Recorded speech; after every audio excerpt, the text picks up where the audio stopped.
What is up, guys? In today's video, I'm going to be going over several tips to hopefully help you win more and do better in team game modes in Fortnite. As always, if you guys do enjoy this video, remember to give it a like, subscribe if you'd like some more, comment down below what your favorite game mode is in Fortnite. Let's get right into it. The first thing I want to talk about is that, based on reading comments and being in the Fortnite community for a long time, it seems like a lot of people kind of act like Fortnite is like a completely different game, whether you're playing solos or team game modes. And there are some differences, but at the end of the day, like, Fortnite's Fortnite. And if you play well, it doesn't matter what game mode you're in. Like, if you have good movement, good aim, like, you know how to like play fights, you know how to play in game, a lot of stuff transfers between the game modes. It's not like it's a completely different game. So I think just being a good fighter goes a long way, even in team game modes. Like, it doesn't matter how well you communicate and how much you think about like strategy in the game. If you hit 0 shots in a fight, you're probably not going to do very much damage. So I still highly recommend just getting comfortable fighting regardless of what game mode you play. One key difference between solos and a team game mode will be how relevant team shotting is, where you and your team kind of focus out the same target to get them out of the game and get them out of the fight faster. This is huge in duos. Like, a lot of what I'm going to talk about, I feel like applies most in duos because the teams are smaller, but it does apply in like trios and squads as well. So if you are trying somebody, like let's say you hit somebody 100, don't just say like I hit one of them 100, maybe call out the skin that you hit 100. This can get rough because, you know, some teams will all use the same skin, or you might not know the name of a skin in the heat of a moment. But you can just say the color, like, oh, I fried the red one 100, and then your teammates know, okay, that person's going to be weaker. Maybe we can focus out that person and knock them. And then the fact that we created a knocked player, like, gives your team so much pressure in the fight, you know? And even if you aren't communicating with your teammates, I think it's pretty easy to just look at what's happening and see, based on like the tracers of your teammates' shots, like which person they're shooting at, you know? And there is auditory and like visual cues that like the person's shield has been broken. And that is another thing to call out, not only how much damage you've done to somebody, but if you broke their shield, that's huge. If you hit them like all their shield in 50 white, then you say like I hit them 50 white, that everybody knows that person is very weak. So I think call out the person you're like that you shot if you do get good tags on somebody. But even without comms, you could just kind of look at where your teammates' shots are going and kind of discern which person they're shooting, and then choose to kind of like focus the same person as them if possible. One thing that can really help in this and help in like a lot of fights is just getting different angles than your teammates. You don't want to be so split that you can't help each other, but you do want to be having different enough angles. That way an opponent with just one piece of cover can't protect themselves from both of you. So like, let's say your teammate is by a tree, and then, you know, 15 meters to the right, you're behind a rock at like kind of like a different angle. That makes it much harder for the opponents to play a fight, because the opponent might stand behind their cover in such a way where they're protected from your teammate, but not protected by you, and you can catch them off guard. Maybe your teammate beams them, they try to get into cover, and then you start beaming them from a different angle, and then they kind of like back into a spot where your teammate can beam them. When people are getting shot from 2 different angles, it's like very difficult for them to deal with it. So not only does it make it easier for you to continually get damage on the opponents and kind of force them into spots where your teammates might be able to get more damage, but also it makes it harder for the opponents to play the game versus you, because if they're tunnel vision on your teammates, that frees you up to kind of get shots on them. Like, it's just simpler to play a fight if the entire enemy team is standing in basically the same spot. So varying up your angles and kind of playing different angles in your teammates, I think does just create a lot more room in the fight for you guys to like put pressure on the enemy team and, you know, get damage on the enemy, get knocks. And I think you want to really keep in mind that other teams can do this as well.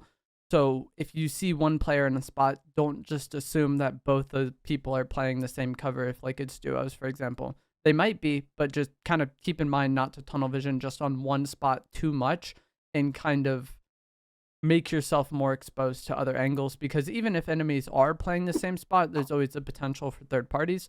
I think the biggest thing, like if I could just give one piece of advice to people for team game modes, it's to just take advantage of numbered advantageous situations, especially in duos, but this can be huge in squads as well. And what I mean by this is, like, I talked earlier about team shotting.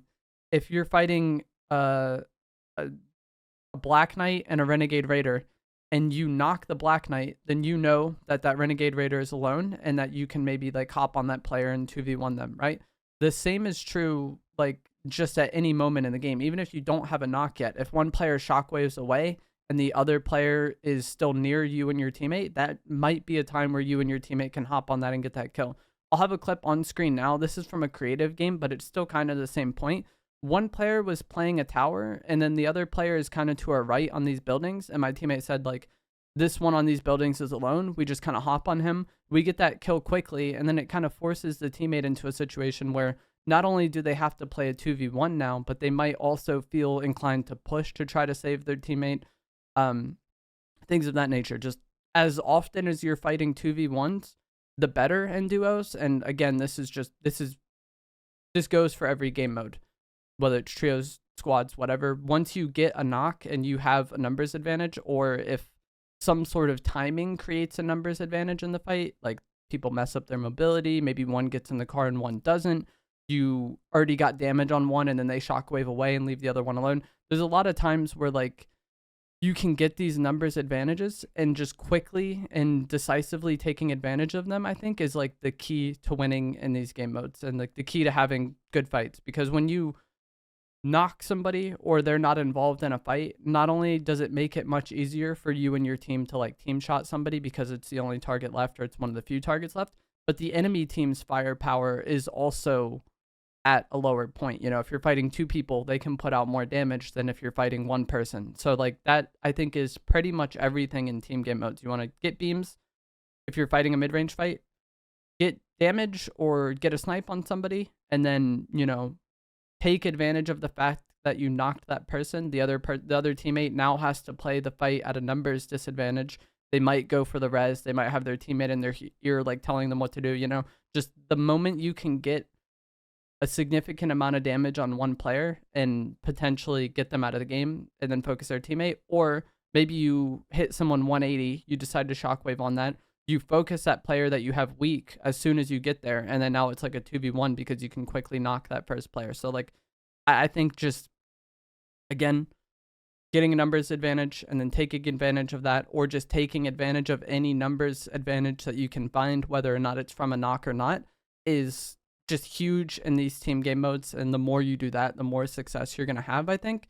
Communication is obviously going to be huge in team game modes, but I think one thing a lot of people struggle with is that they only call out enemy locations and not what they want to do or where they are at times. And I'm definitely like not that great at this myself. I kind of realized I was terrible at this recently because there was a bug where on the mini map it wouldn't show your teammates, and so you would kind of have to tell your teammate where you were and what you were doing more often because of that bug than you would normally when they could just look on the radar. But I think that's huge. Not only calling out enemy locations, but say like, hey, I want to look for a snipe here, and then once we get a snipe, we can push it. Or, oh, I got damage, let's push this. Like, I want to play this high ground. Just saying what you want to do makes it so much easier for your teammate to play the game. And like I said, I'm not the greatest at this myself because I mostly play solos.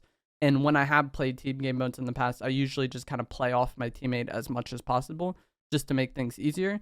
And when you do call out enemy locations, try to like say where they are, not just they're right there. So many people have that call out, and only say like they're right there if you're going to like ping something. Or you might say like they're right here if they're like on us, you know, like if you're in a house and there's a team like jumping on the house, you might just say they're right here. But if you and your team are like kind of having a mid-range fight, don't just say they're right there, because not everybody is looking at the same thing that you're looking at. So you might want to describe it or just mark it on the like thing. That way your teammates know exactly what you're looking at. You can kind of help that. Calling out enemy skins or just kind of the color of the skin can also make things a lot easier in fights, so people know what skin or what player you've had damage on, or like things of that nature, you know? And if you aren't able to convince your teammates to play off you, just play off of them. This kind of is what I was saying earlier, where like typically when I played duos and squads, I would just kind of play off my teammate as much as possible, because I think that's the easiest way to have good teamwork. If you have two people both trying to do their own thing and neither player budging, then it's going to be hard to play. But if you just kind of play to play off your teammate and play to assist your teammate, that's something that kind of you can control to an extent. Doesn't mean that you always have to listen, but if you are playing with somebody that's more stubborn or somebody that plays at a faster pace than you, I think it's just much easier to kind of be the one playing a more supportive role and focusing on doing that.